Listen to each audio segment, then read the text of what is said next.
પ્રાંતિજમાં બેટી બચાવો બેટી પઢાવો હેઠળ રમતોત્સવ અને કીટ વિતરણ કાર્યક્રમ.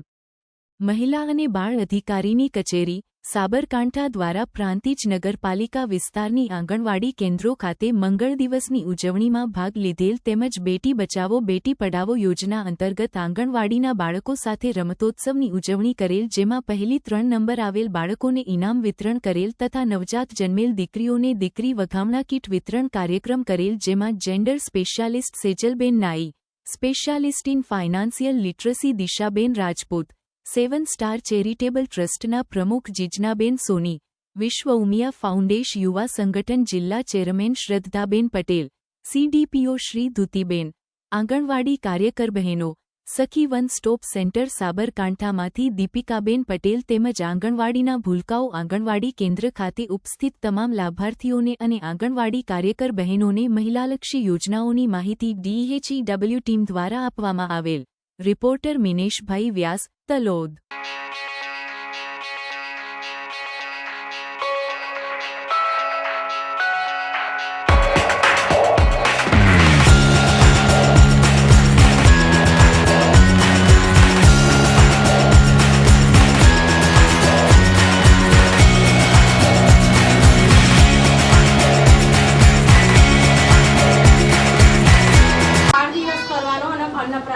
જે બાળકને 6 મહિના પૂરા થાય અને ઉપરી આહાર એટલે બાળકને ભીગો પોચો ઘટ જેવો ખોરાક હોય તેવો બાળકને ખવડાવવાનો.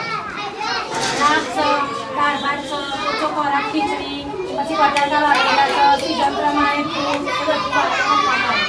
6 માસ ઉપર પૂર્ણ થાય ને બાળકને પછી આંગણવાડીમાં અમે આ બધી પ્રવૃત્તિઓ કરાવીએ ને એ બાળકને ઉંમર વાઇઝ એમના પ્રવૃત્તિઓ કરાવવાના.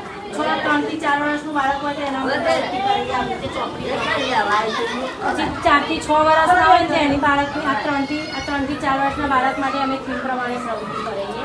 પછી આ 4 થી 6 વર્ષ બાળકના આ ચોપડી આવે ને થીમ પ્રમાણે અમે પ્રવૃત્તિ કરાવીએ. પછી આ ચિત્રપોથી આ 4 થી 6 વર્ષના બાળકની આ થીમ પ્રમાણે અમે પ્રવૃત્તિ કરાવવાની.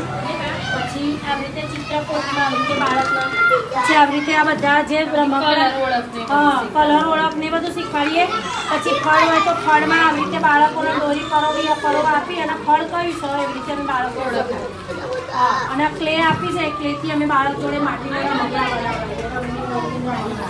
પછી પેલી ચોપડી જેમાંથી માતાઓને બધાને સમજણ આપીએ કે તમારે આવું બાળકને કરવાનું, તમારે આવું ખાવાનું. એવી રીતે અમે બાળકો દર મંગળવારે જુદા જુદા પ્રોગ્રામ દ્વારા બાળકો માતાઓને પ્રોત્સાહન કરી અને બાળકોને મોકલે એના માટે અમે મદદ કરીએ છીએ.